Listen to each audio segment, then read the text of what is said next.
At Edward Jones, we believe rich is more than caring about the latest and greatest. It's also taking care of what gives your life meaning. That's why your dedicated financial advisor meets you where you are with personalized financial strategies that help protect what matters so you can preserve your progress while creating a path forward. The key to being rich is knowing what counts. Let's find your rich together. Edward Jones, member SIPC. Freakonomics Radio is sponsored by Southern New Hampshire University. The best investments are the ones you make in yourself, and no one knows that better than Southern New Hampshire University. With more than 200 online degree programs, no set class times, and low online tuition, Southern New Hampshire University is built to fit your life today and set you up for success tomorrow. Education is an investment. Why not make it a smart one? Apply for free at snhu.edu/Freakonomics. Freakonomics Radio is sponsored by Amica.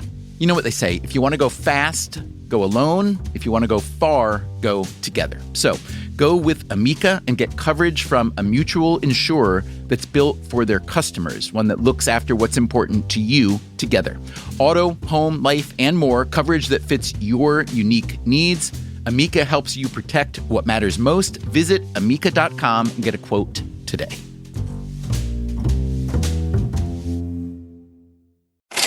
Hey, this is Stephen Dubner, and this is Freakonomics Radio. Before we get into today's show, there's something I want to mention about our previous episode. It was called How to Become Great at Just About Anything, and it looked at how the key to expert performance is deliberate practice, even more than natural talent. And at the end of the show, we did a call out for volunteers who would be willing to enroll in a deliberate practice regimen to try to become excellent at whatever they're passionate about. We were thinking about picking 5 or 10 volunteers and following their pursuit for a series of podcasts. The place to write, by the way, if you're interested, is radio@freakonomics.com. The good news is that we were inundated with replies, more than 2,500 emails so far. People who want to become great at all kinds of musical pursuits and sports, but also language, coding, math, drawing, gaming, calligraphy, wood carving, dog training, documentary filmmaking, even podcasting. You name it, somebody out there wants to get great at it. It is unbelievably inspiring to read all these emails. So that is the good news. The bad news is that, well, we got 2,500 emails, which means it's going to take us a while to sort things through and to come up with a plan. So if you have written in, please be very, very patient. It also means that we're only going to be able to accept a tiny share of the volunteers to be featured in the podcast, although we are going to try to come up with a way for anyone who wants to build and follow their own deliberate practice schedule. So thanks for your overwhelming interest and enthusiasm, and as always, thanks for listening. Okay, here's today's show. I want to define genius as something that you accomplish yourself as opposed to something that's given to you. Just the amount of experience performing may in fact have very limited chances to improve your performance. When I find people who treat it like a job, who don't seem to like it but have a natural talent, I think that's often an indicator of someone who, when the going gets tough, they will not have grit. I think there's a fundamental difference between grit and happiness. Srinath Mahankali is sitting on a sofa in his family's living room in Queens, New York. He's 12 years old. His father, Srinivas, is looking up dictionary words on a laptop, reading them aloud. Shami or Shamwa? Chamois. May I have the language version, please? It's Middle French from late Latin. Chamois. May I have the definition, please? A small goat-like antelope. You've probably figured out that Srinath is preparing for a spelling bee. Later this month, he will be competing in the Scripps National Spelling Bee, the Super Bowl of spelling bees. Chamois. C-H-A-M-O-I-S.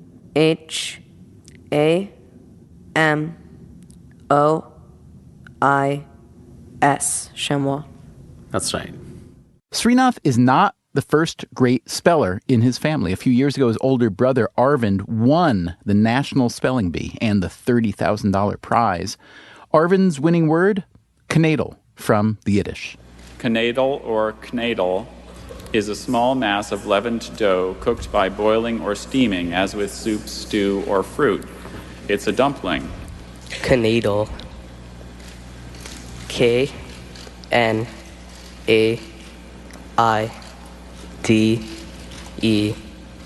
Kneadle.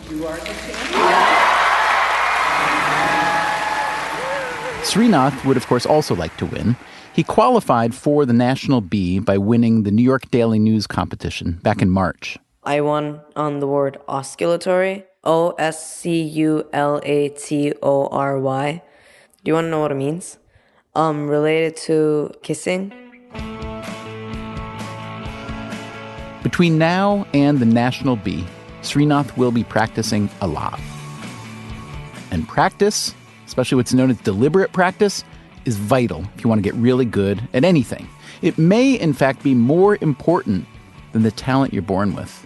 With the right kind of training, any individual will be able to acquire abilities that were previously viewed as only attainable if you had the right kind of genetic talent.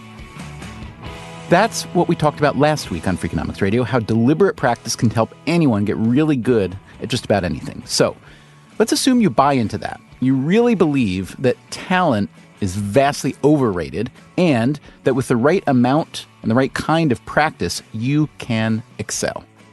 All right, then here's a question. How are you supposed to push yourself to practice like that? Where does that drive come from?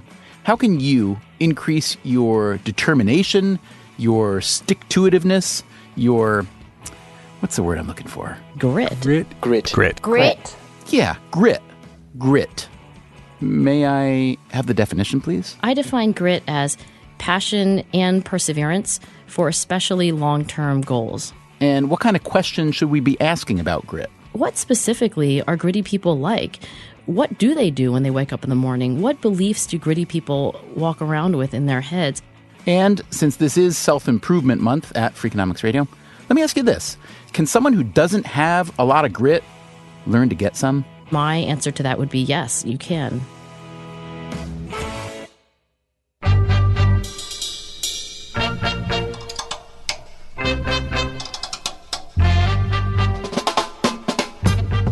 From WNYC Studios, this is Freakonomics Radio, the podcast that explores the hidden side of everything. Here's your host, Stephen Dubner.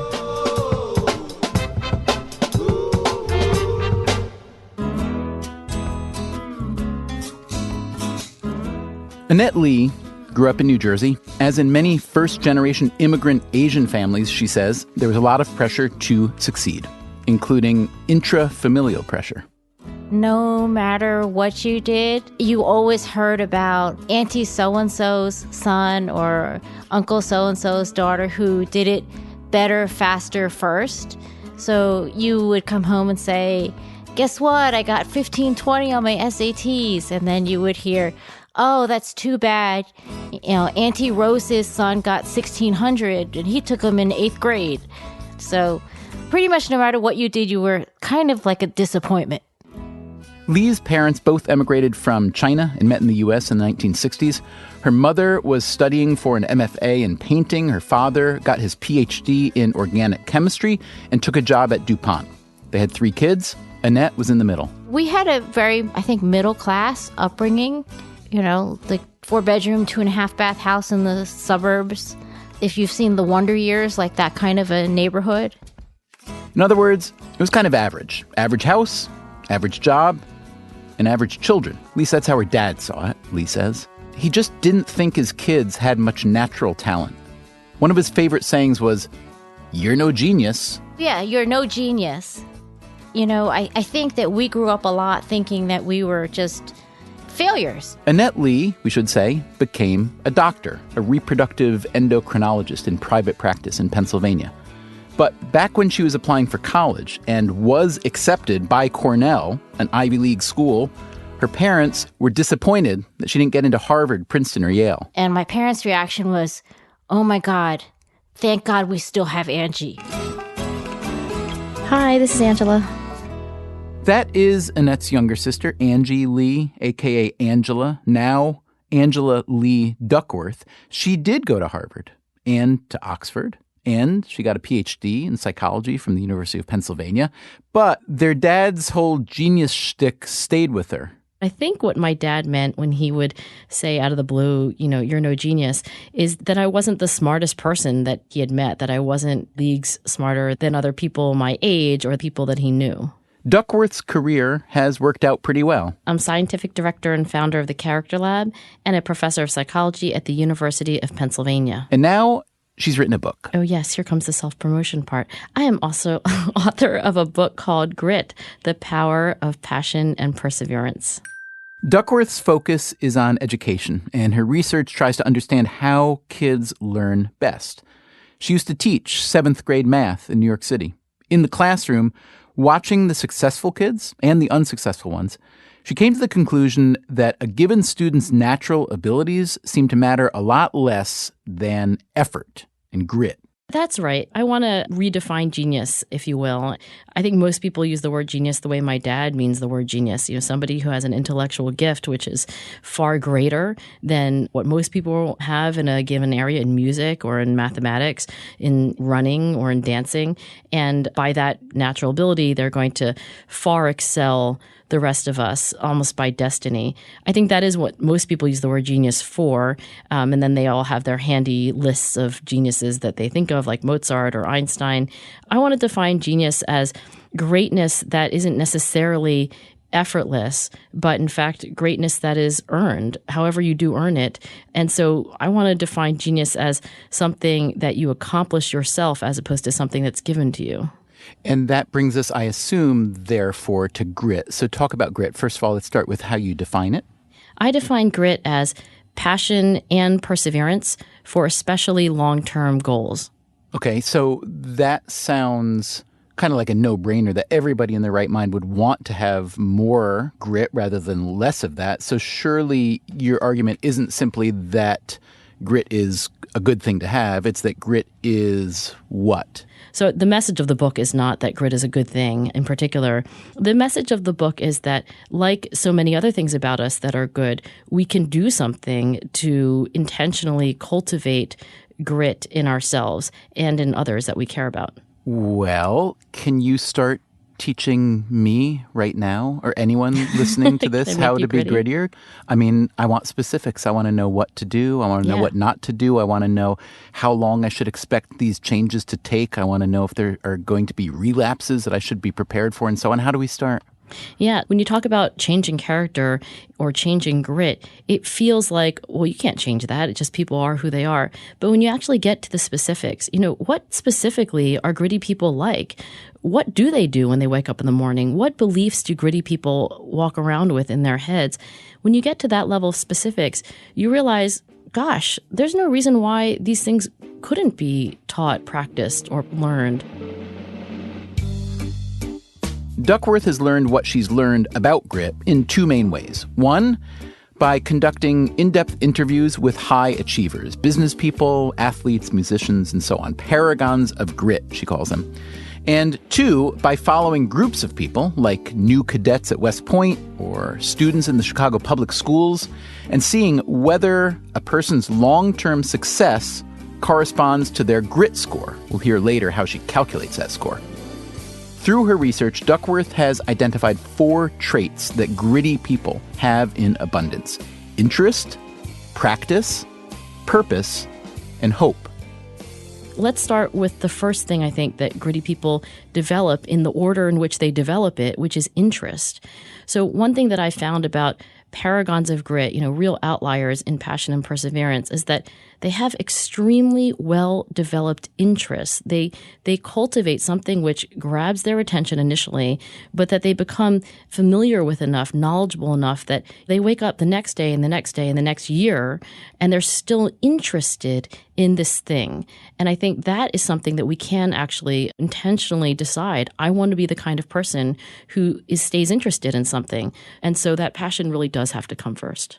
What about, however, if I or my kid or someone that I really care about, if I'm a teacher, my students, what if they can't find a passion Yeah. I don't know if there are many commencement speeches given these days that don't actually exhort people to follow their passion. And I think that just strikes the fear of God into people because they then think, oh my God, I don't have one. Now I'm really screwed.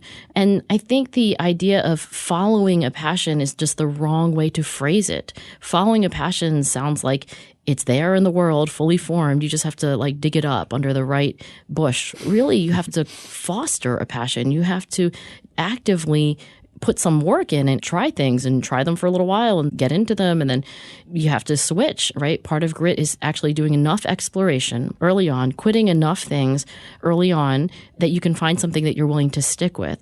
So I don't know that there's an easy prescription then for telling people how exactly to do that. But I think one misunderstanding, which is very dangerous, is to suggest to people that passion, it just sort of falls into your lap and it's love at first sight. It's not like that. It's not like that for the people that I've been studying. And what happens if I'm interested in something to the degree of passionate, but then my passion shifts over time? Do I feel like I'm therefore a loser, that I'm an anti-grittist? I used to think I was passionate, but now I think I'm a dilettante. So how do you handle that? One of the psychologists that I interviewed said shame is usually not helpful as an emotion, and I would second that. So no, I don't believe people should berate themselves for deciding that they don't want to go to medical school after all. But I will say this, it is human nature to get bored of things and to seek the novel. And I think that one of the skills that one must develop in life, if one cares not to be a dilettante, if it's a goal of yours to become expert in something, one of the skills is to learn to substitute nuance for novelty.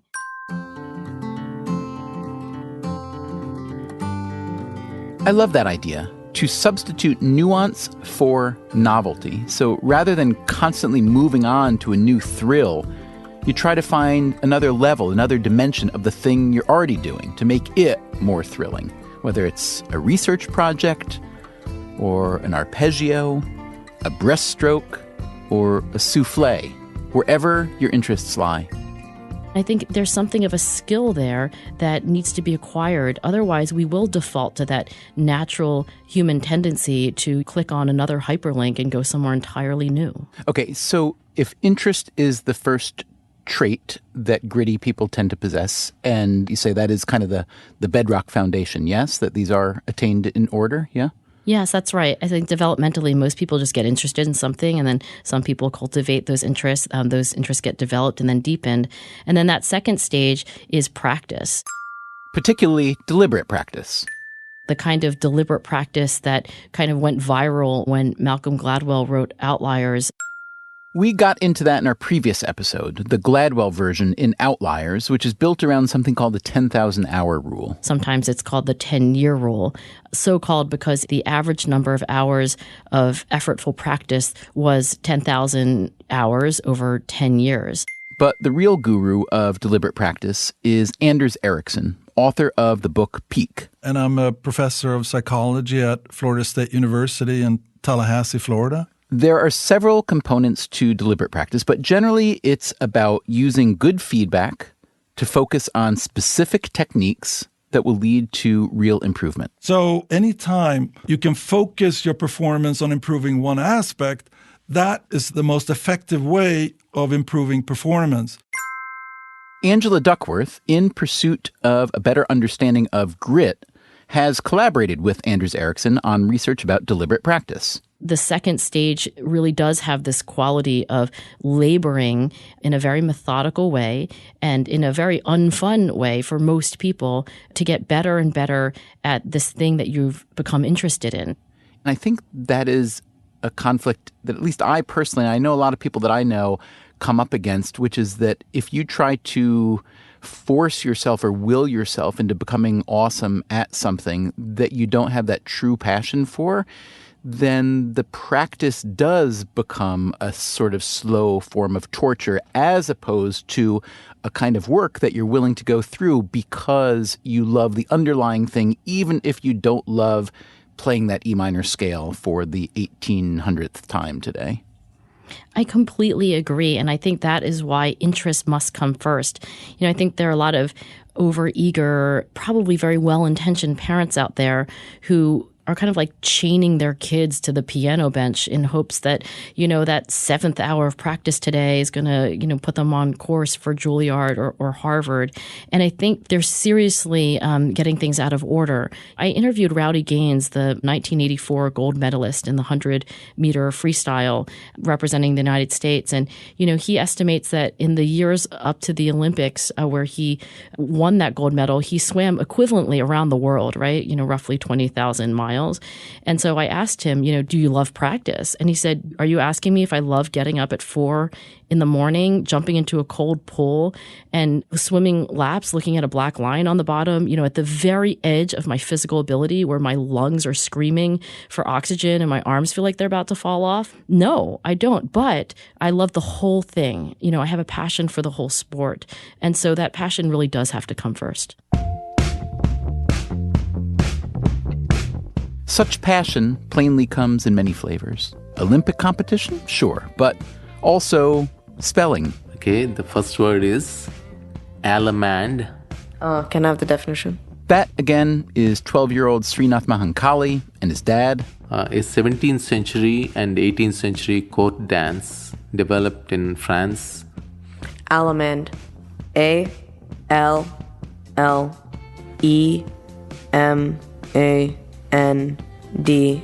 Allemande. That's right.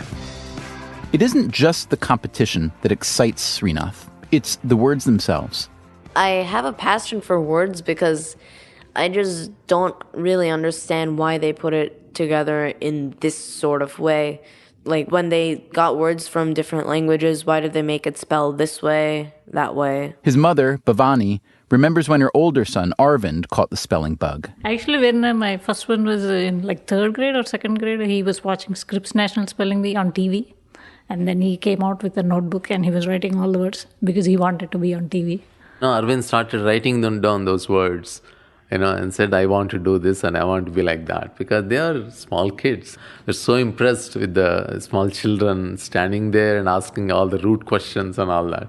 It was fascinating. I always thought that this is only for some other kids. I'm not going to make my kids do that. I always thought that this is nice to watch, but I'm not expecting... Beyond our realm, Srinath, at age 6, was memorizing the winning words at the National Spelling Bee. He learned the diacritical marks in a dictionary that denote pronunciation.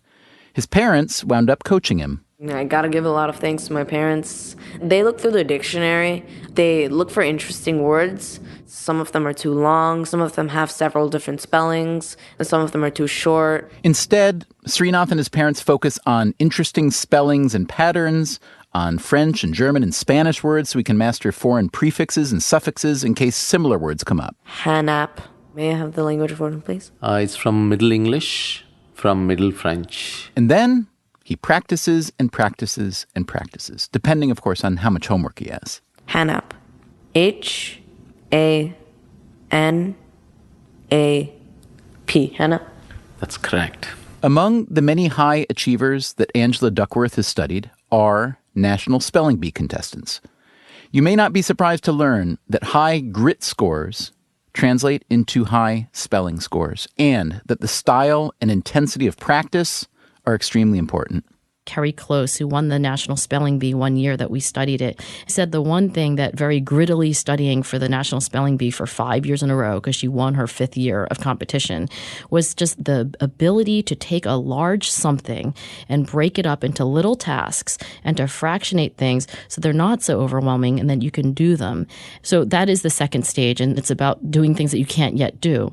And that too, I think people could, if you ask the question, well, do you think kids could learn how to practice in that way? Could adults who really want to pick up something new, could they learn that? I think they can. If interest comes first, practice follows. What's next? The third stage is purpose, connecting your work or even your hobby, if that's where your real passion is, to people who are not you.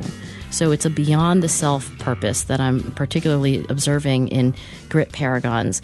And I used to think, well, okay, well, of course that will apply to people who are working on the cure to cancer or people who are working in community organization. But in fact, even athletes, you might say, okay, well, they're doing something kind of selfish, right? They're trying to win the gold medal for themselves. But even these people who have ostensibly very personal, or you could argue selfish interests, they really see how their work is connected to other people. Athletes will say they feel connected to their teammates, to the sport as a whole. So I think that this third stage doesn't happen at the front for most people. Okay, and the final component of grit is? The final component is hope. And I won't say that you only need that after you've been doing something for 12 or 15 years. You really do need hope from beginning to end because, of course, no matter where you are in your journey, there are going to be potholes and detours and things that might make you think that it's not worth staying on this path. So hope essentially is the belief that there's something you can do to come back from these problems or from these challenges. And I say it, that it's the fourth component, but it's really something that you need at varying degrees in varying ways all along. So when you're writing about hope and you link it to optimism and you talk about the difference between optimists and pessimists and you write that optimistic people tend to perform better in school, in their work, that their health is better than pessimistic people. But whenever I see a piece of research like this, I wonder, well, how do we know that the people that are identified as optimists aren't optimistic because they're better off in life? And how do we know that the pessimists aren't pessimistic because they're having a hard time and that the arrow isn't going in the other direction? It's a really good question. And I think you're partly right, by the way. Why would somebody be optimistic? I think in part is because they enjoy a virtuous cycle of believing that they can change things, looking for ways that they can improve their situation, putting forth effort, in fact, making some change in their situation for the better, reaping those rewards, and the whole cycle starts over again, right? And you can imagine the vicious cycle for pessimists. And in fact, this is what actually happens, in particular, for example, with clinical depression. When you have at the extreme a pessimistic outlook that says, I'm hopeless, there's nothing that I can do because I'm a loser, I'm not going to go to that party, I'm not going to take that job interview. Okay, well then what happens? Social isolation, unemployment, that confirms your intuition that everything's awful. You sort of produce the evidence for yourself that you were right all along, which then gets you to be, more entrenched in that pessimistic state. So you're very likely correct that there is a bit of this reverse causality. I would just call it part of this reciprocal causality that reinforces things. Coming up on Freakonomics Radio, how to measure your own grit score. So on a scale from 1 to 5, where 5 would be very much like me and 1 would be not at all like me. Also, how we learn grit early in life. School forces you to do all sorts of things you hate, like to swim in a really cold pool or to learn French or to write humanities papers about Lord of the Flies. And I hope what you've heard so far has you feeling pretty good about upping your grit, because apparently this is pretty important to you. Hi, my name's Nick, and I'm calling from Sydney, Australia. This is Terry Ravnick from Dallas, Texas. My name is Stephen Conti. This is John in Alameda, California. I would most like to improve my grit. My ability to stick with it. I'm a bit of a quitter. I tend to quit early, and I don't have great perseverance. I'm a distance runner, and sometimes it's much easier for my brain to tell me that my body can't go that last mile. And I'm constantly thinking about projects which I never start, or starting them which I never finish, or even finishing them and leaving the aftermath around to be cleaned up months or even years later. Being overweight is really stupid, and I'd really like to improve my grit so that I can resolve this problem once and for all. So that's the one thing I'd really like to improve the most, my grit, my stick-with-itness.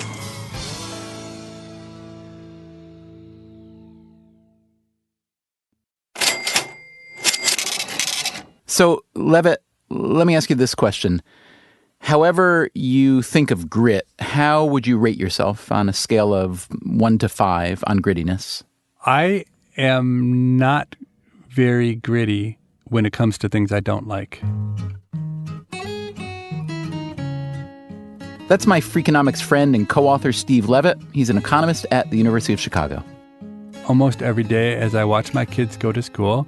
I think about how glad I'm not in school anymore, because school forces you to do all sorts of things you hate, like to swim in a really cold pool, or to learn French, or, to write humanities papers about Lord of the Flies, things that I really wouldn't want to have to do. And at this point in my life, I have no grit for things like that. But for things that I have an intrinsic interest in, I am incredibly gritty. I would say I am about the grittiest golfer who's ever walked the planet. So you and I, we played 72 holes in 2 days. And at the end of those 72 holes, all I wanted to do was go back out to the driving range and the putting green, because I felt like there was so much work to be done. In the professional realm, meanwhile, Levitt very much subscribes to the passion argument. One of the things I've always used as an indicator of who will be an excellent economist is the people who love it the most. So even if they don't have a lot of talent, even if they haven't had a lot of good publications, when I talk to people who love economics more than anything else in the world, I know that in 10 years, they're still going to be working as hard as they can to try to get the answers. When I find people who treat it like a job, who don't seem to like it but have a natural talent, I think that's often an indicator of someone who, when the going gets tough, they will not have grit. But let's back up a minute. How can you tell how gritty somebody actually is? If we're going to try to figure out how important grit is in success, we need to be able to measure their grit, right? These are the kind of questions that are central to Angela Duckworth's research, questions that don't always have complete answers. Yeah, I'll first say that I wish I knew more as a scientist, and I, in some ways, resisted writing a book because, a scientist is by training, I think, very cautious about overreaching the data. But in my research lab, we do longitudinal studies of individuals at places like West Point or the National Spelling Bee or Chicago Public Schools, places where we can follow people over time in situations that we believe are challenging, and we can measure in some objective way their performance, and we can measure grit at the beginning and their performance at the end, and in many cases other things like IQ, where we want to make sure that we're controlling for that. So a lot of my research is based on these longitudinal studies, measure their grit, look for differences, high grit people, low grit people, people in the middle, and then see what happens. To measure grit, Duckworth designed a 12-question survey called the Grit Scale. I abbreviated it to 10 items in the book because I have discovered through personal experience that people are not very good at dividing by 12 to calculate their score. So, but the origin of this scale were interviews that I had done in my very first years of graduate school when I was trying to understand what the psychological characteristics were of super high achievers.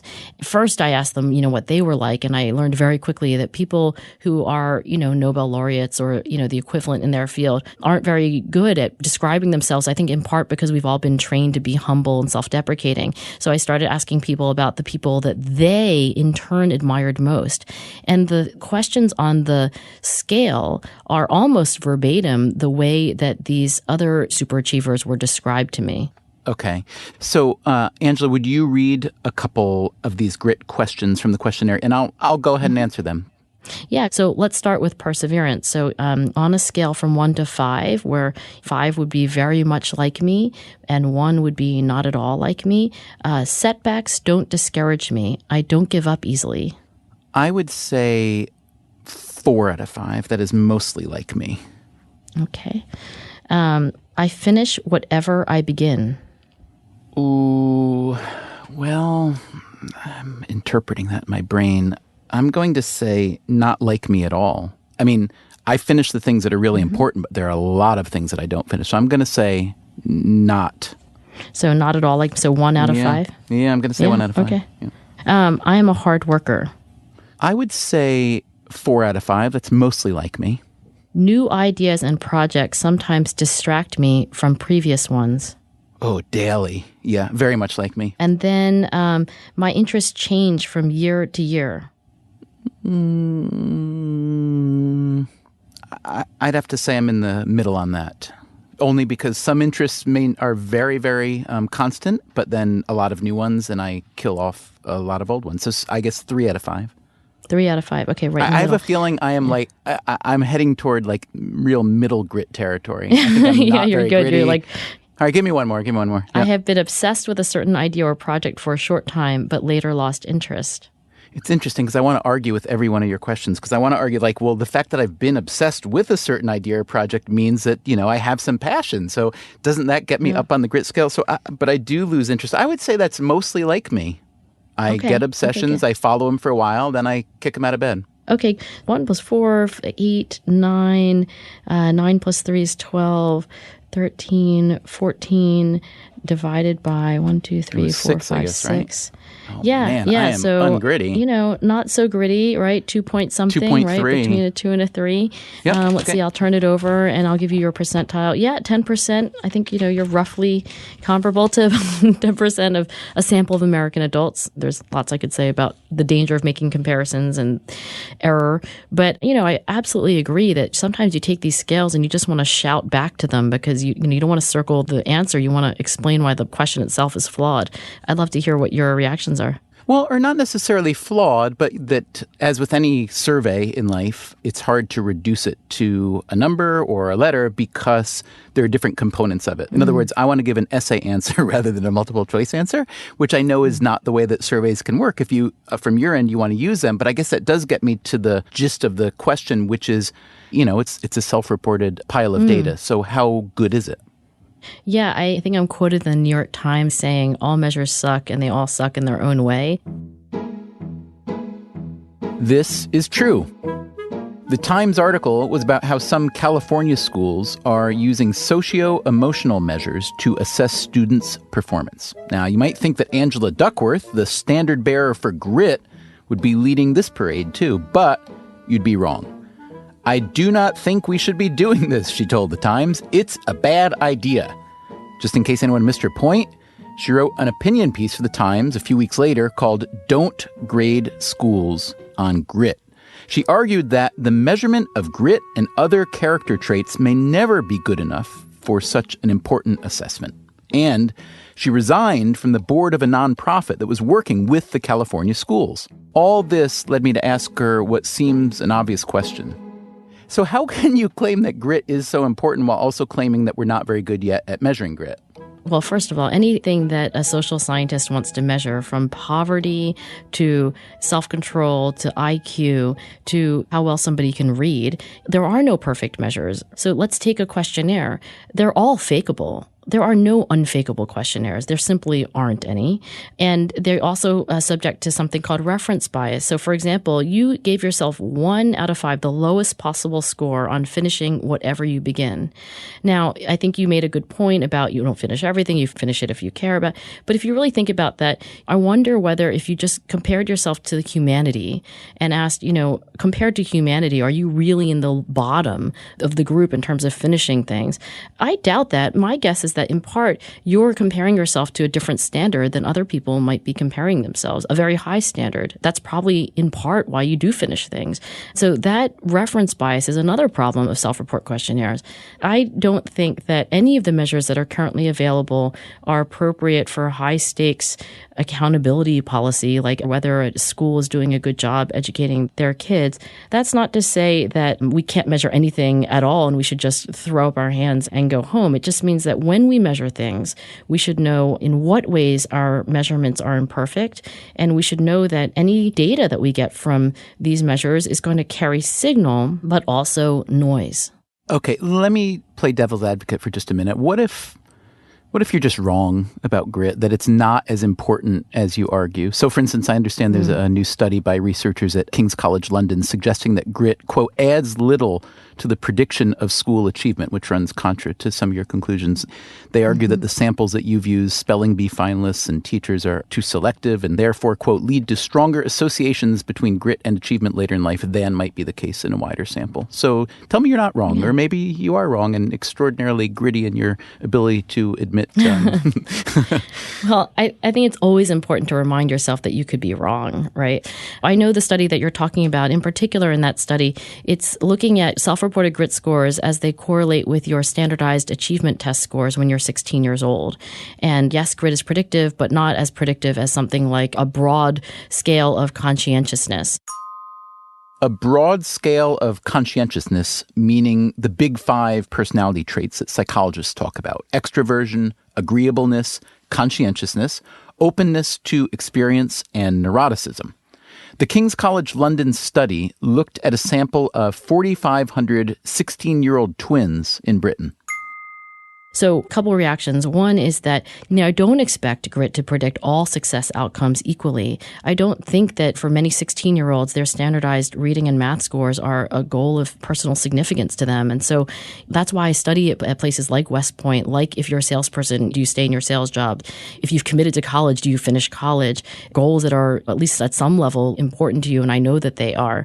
You could say that that's a kind of success outcome. That's not all success outcomes, because achievement test scores are another kind of success outcome. But am I wrong?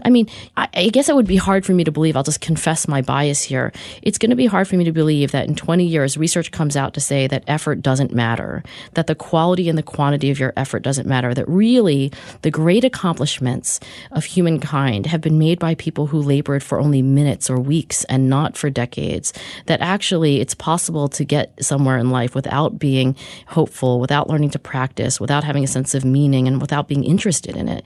So, I could be wrong. It's really hard for me to imagine at that fundamental level that I am. So, for parents or would-be parents out there, what are some ideas for instilling grit? Or maybe the better question would be, what are some ideas for not killing the appetite to accomplish grit on their own? Because you do write about how overbearing parents and teachers erode intrinsic motivation. And if motivation is the first step, obviously you don't want to kill that before it can flourish. Yeah, absolutely. I'm a parent to a 12-year-old and a 14-year-old. So after I leave the lab, I sort of come home and there's the study of grit all over again, but just with my own kids and what to do with them.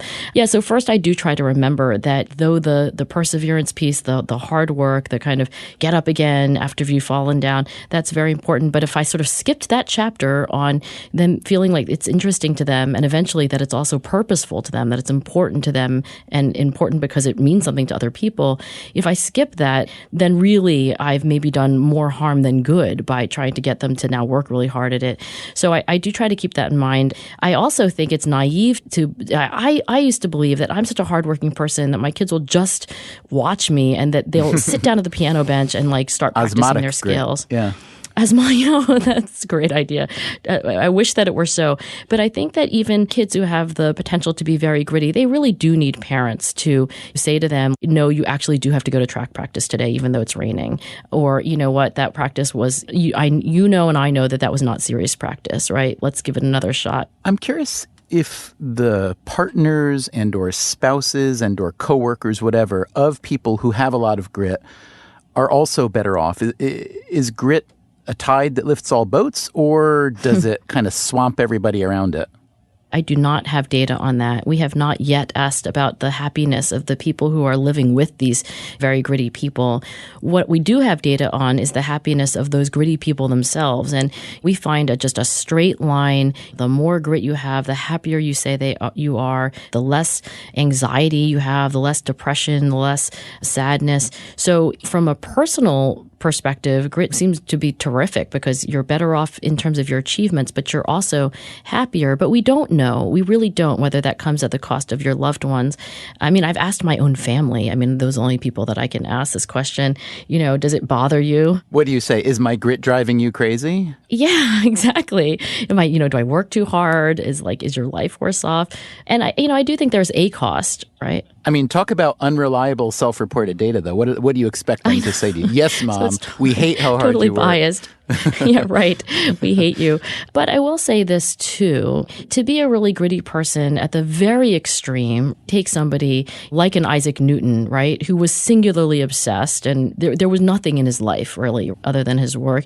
You could spend a lot of time thinking about the consequences to other people in his life. But I think for a lot of people who are listening, they're nowhere close to that level of grit. They might be closer to the dilettante you jokingly described yourself as. And I think for those people to wonder, well, what if I did something with some more passion? What if I found something to be of deeper interest to me? Something that I'd be willing to be interested in, not just for the next year, but really actually for a few years. And I'm going to actually start working hard at this and trying to get better. And when bad things happen, I'm going to try to get back up again. If you ask your question, is that going to be bad for the people around me? I'll tell you one thing. The people who you love you back, and they probably want you to be a fulfilled individual. And by that metric, that should be a tide that raises the boats. That is Angela Duckworth. Impressive, interesting, gritty. By the way, remember how her dad always used to say, "You're no genius"? Well, in 2013, Duckworth won a MacArthur Foundation Fellowship, also known as the Genius Grant. Just saying.